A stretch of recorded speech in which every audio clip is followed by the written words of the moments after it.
The business summit was supposed to be a victory lap. Donald Trump had just announced a $4 billion development deal with a consortium of international investors to build a luxury resort complex spanning 3 countries in the Middle East. The deal had been promoted for weeks as the largest single development agreement in Trump organization history, a triumphant return to private sector deal-making that would dwarf anything accomplished during the political years. The format was a moderated panel discussion at an exclusive business conference in Dubai, broadcast live to financial networks worldwide. Trump sat center stage, flanked by his legal team and business advisors. Ivanka had been invited to join the panel as the former executive vice president who had overseen international development during her tenure with the organization. She arrived with a burgundy leather portfolio, placed it on the table in front of her seat, and settled in with the composed professionalism that had defined her public appearances for 2 decades. Trump was already talking before the moderator could begin, his voice booming across the conference hall about vision and legacy and the Trump brand's unparalleled global appeal. This is the kind of deal people said couldn't be done anymore. They said the Trump organization's best days were behind it. They said we couldn't attract this level of international investment. And we just proved all of them wrong with the biggest development deal in company history. He gestured expansively, owning the stage completely. Ivanka sat motionless, her hands folded on her portfolio, her expression neutral. Something in her stillness suggested she was waiting for something, preparing for something, but her face revealed nothing. The moderator had not yet asked a single question. Trump continued for another 4 minutes, detailing the scope of the project: hotels, golf courses, residential towers, retail developments across Dubai, Abu Dhabi, and Saudi Arabia, painting a picture of unprecedented scale and luxury. His presentation was polished, confident, filled with the superlatives and grand promises that had characterized his business pitch for 50 years. $4 billion in committed investment capital. 15,000 projected jobs during construction, a development that will set the standard for luxury hospitality in the region for the next 50 years. He smiled at the audience, at the cameras, basking in what he clearly believed was an unassailable achievement. The applause was substantial. Investors in the audience nodded approvingly. Financial analysts on the broadcast panels praised the ambition. Trump sat back in his chair with satisfied confidence, finally ceding the floor to the moderator. The moderator turned to Ivanka with the first question. Ms. Trump, as someone who oversaw international projects during your time with the organization, what's your assessment of this deal's significance? Ivanka looked at the moderator for a long moment, then reached down and opened her portfolio. The gesture was deliberate, unhurried, and somehow ominous in its precision. She removed a single document, placed it on the table in front of her, and smoothed it with one hand. When she spoke, her voice was quiet, measured, almost gentle. Before I answer that, I need to ask my father a question about the structure of this deal, because there's something in the announcement that doesn't align with standard development finance, and I want to make sure I understand it correctly before commenting publicly. Trump's smile faltered slightly. I'm sure whatever technical details you're concerned about have been handled by our legal team. This is a done deal, Ivanka. $4 billion committed. Ivanka nodded slowly. I understand that's the announced figure. That's actually what I want to ask about. She looked down at the document in front of her. The press release states that this is a $4 billion deal with committed investment capital. But when I reviewed the actual term sheet that was filed with the UAE financial authorities, which is public record for any development of this scale, the committed capital amount is listed as $400 million, not $4 billion. The $4 billion figure appears to be a projected valuation, assuming successful completion, full occupancy, and property appreciation over a 30-year period. She looked up, meeting her father's eyes directly. So my question is simple. Is this a $4 billion deal with committed investment capital as announced, or is this a $400 million deal with a projected $4 billion valuation if everything goes perfectly for 3 decades? The silence that followed was immediate and total. Trump's face froze, the confident smile still in place, but now looking like a mask that no longer fit properly. The moderator glanced between them, suddenly aware that this was not the softball family validation session she had expected to moderate. Ivanka waited, her expression unchanged, her hands resting on the document that apparently contradicted the central claim of her father's announcement. 5 seconds passed. 10. Trump's jaw worked as though trying to formulate words, but nothing came. 15 seconds. The cameras held on his face, capturing the moment when supreme confidence collided with a question that had no good answer. His legal team shifted in their seats. One attorney leaned forward as if to intervene, then stopped, apparently recognizing that anything he said would only confirm that the question needed answering. 20 seconds. The audience, which had been buzzing with excitement moments before, had gone completely silent. Every person in the hall understood they were watching something extraordinary, a public challenge to Donald Trump's core business claim delivered by his own daughter on live international television with receipts. 25 seconds. Trump finally spoke, his voice lacking its earlier bombast. The deal structure is complex. There are multiple phases of capital commitment based on development milestones. The $4 billion figure represents the total investment across all phases. Ivanka's response came immediately, her tone still gentle but carrying an edge of surgical precision. That's not what I asked. I asked if $4 billion is committed now, as the announcement states, or if it's a projected total contingent on future performance. Those are two completely different things, and the distinction matters significantly to anyone considering investing in this project or doing business with the Trump organization based on this announcement. She paused. So I'll ask again, is the $4 billion committed capital or projected valuation? Trump's face reddened. His hands gripped the arms of his chair. When he spoke, his voice carried defensiveness that anyone who had followed his career would recognize as the sound of someone caught in an overstatement. This is a major international deal with serious investors. The semantics of how we describe the capital structure don't change the fundamental fact that this is the biggest development project in company history.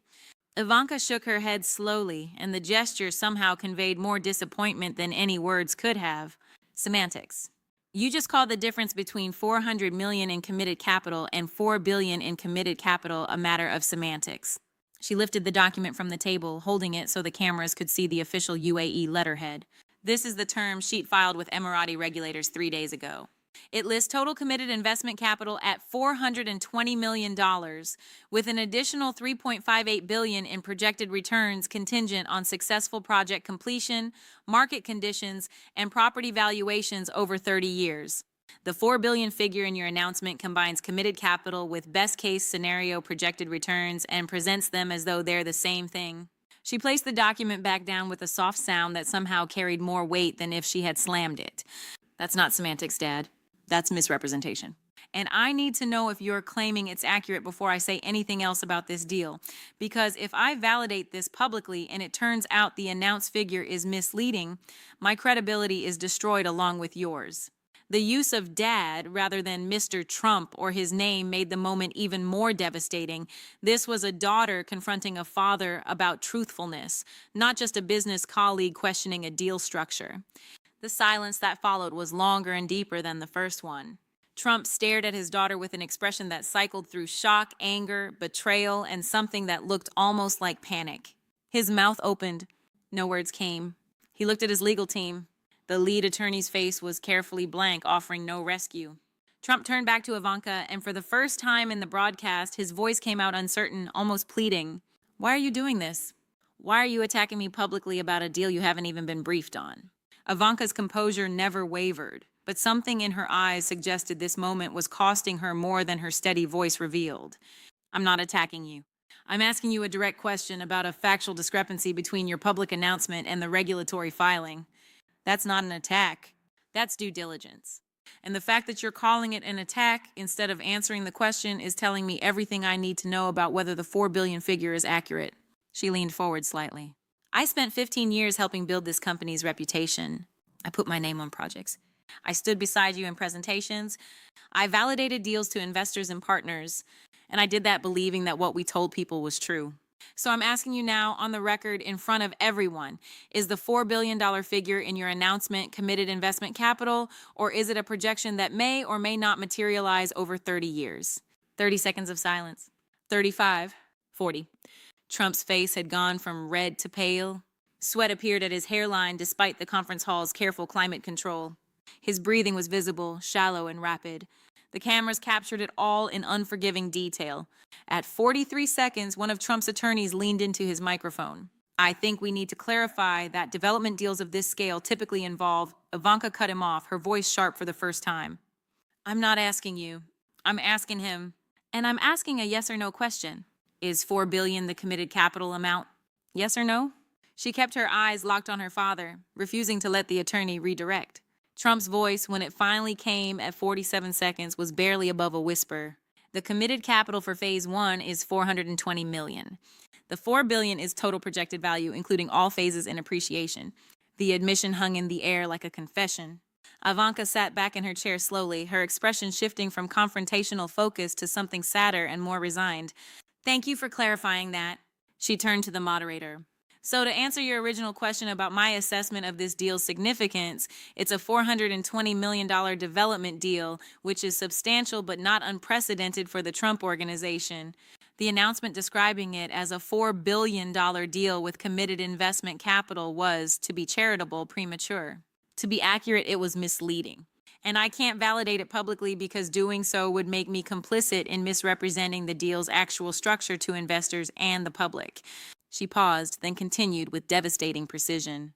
I also need to note for the record that this pattern, announcing projected future value as current committed capital, is exactly the kind of financial misrepresentation that got the Trump organization into legal trouble in New York.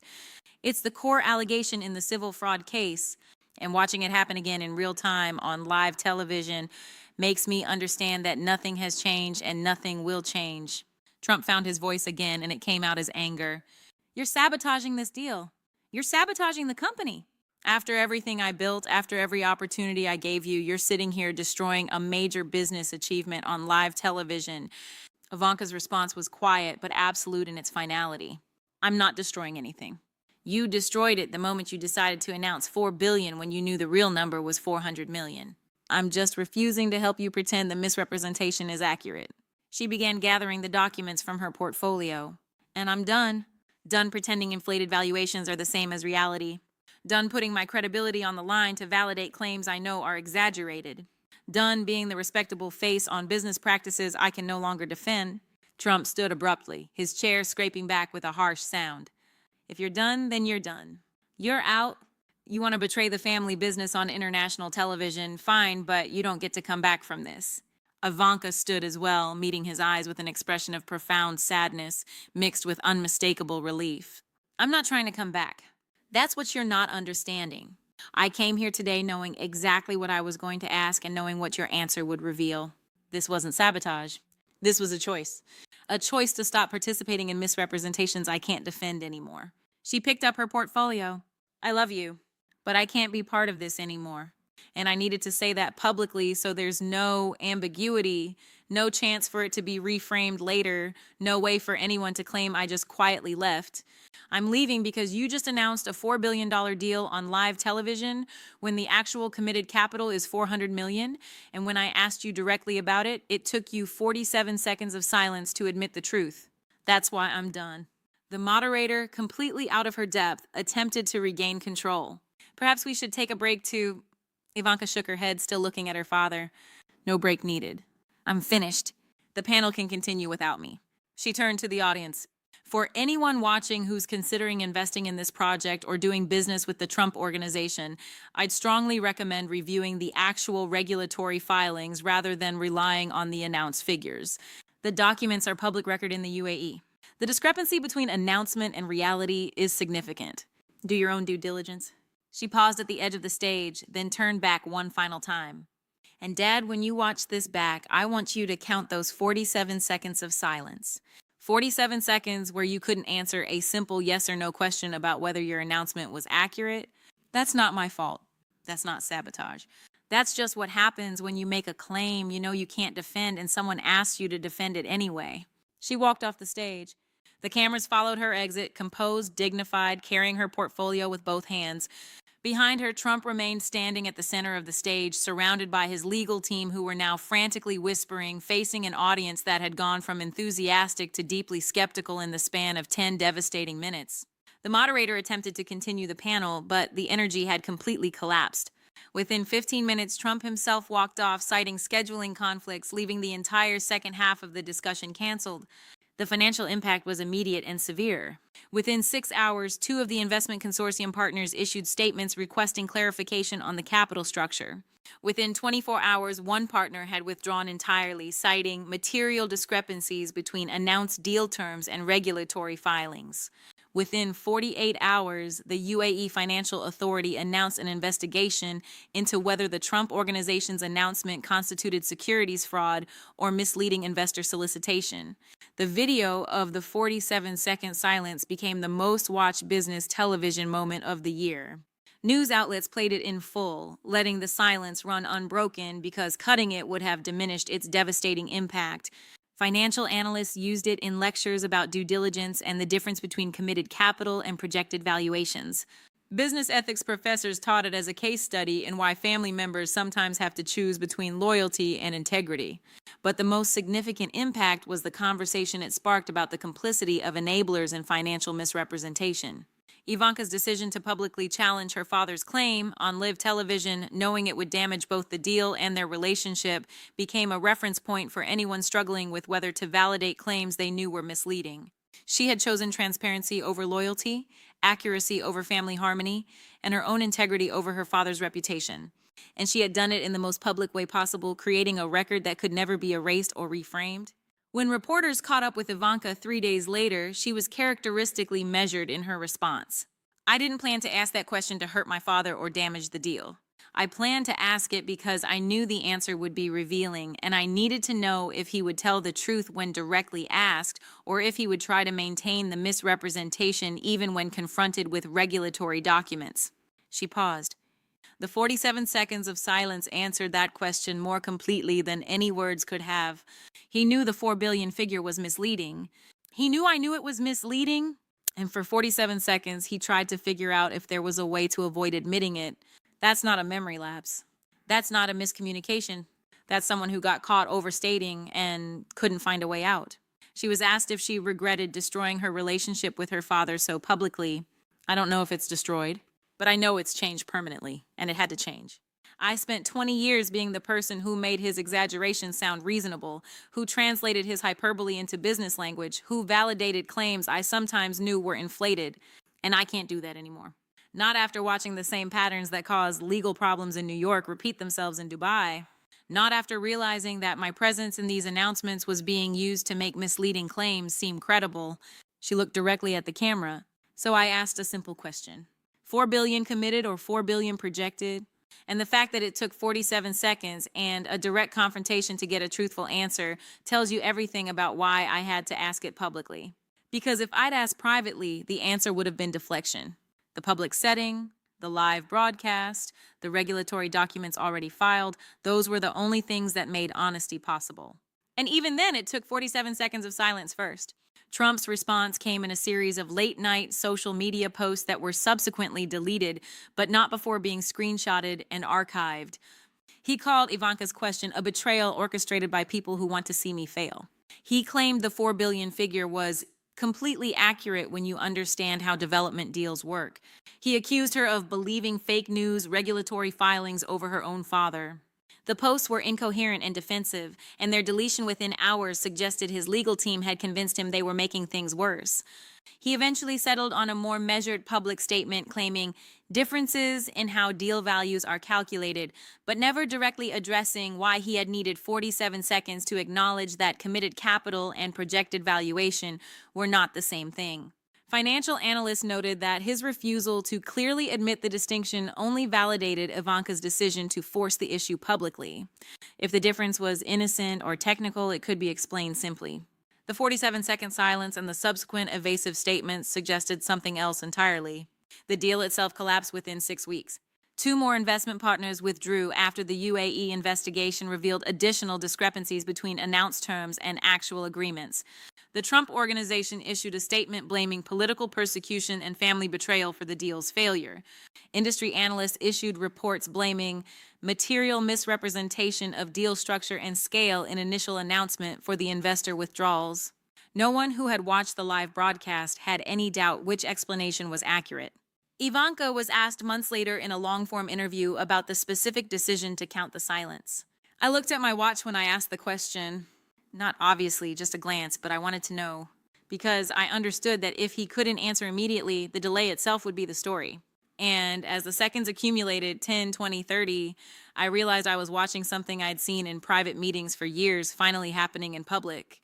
That moment when he's caught in an exaggeration and he's trying to calculate whether admitting it is worse than continuing to defend it. Except usually those moments happen behind closed doors and they get memory hold or reframed. This time it was on camera and there was no reframing 47 seconds of visible panic. She was asked how she felt watching him struggle. Sad, not triumphant. Just profoundly sad that after everything, after all the legal problems and investigations and consequences, the pattern was still the same. Announce the big number. Rely on people not checking the details. Get defensive when caught.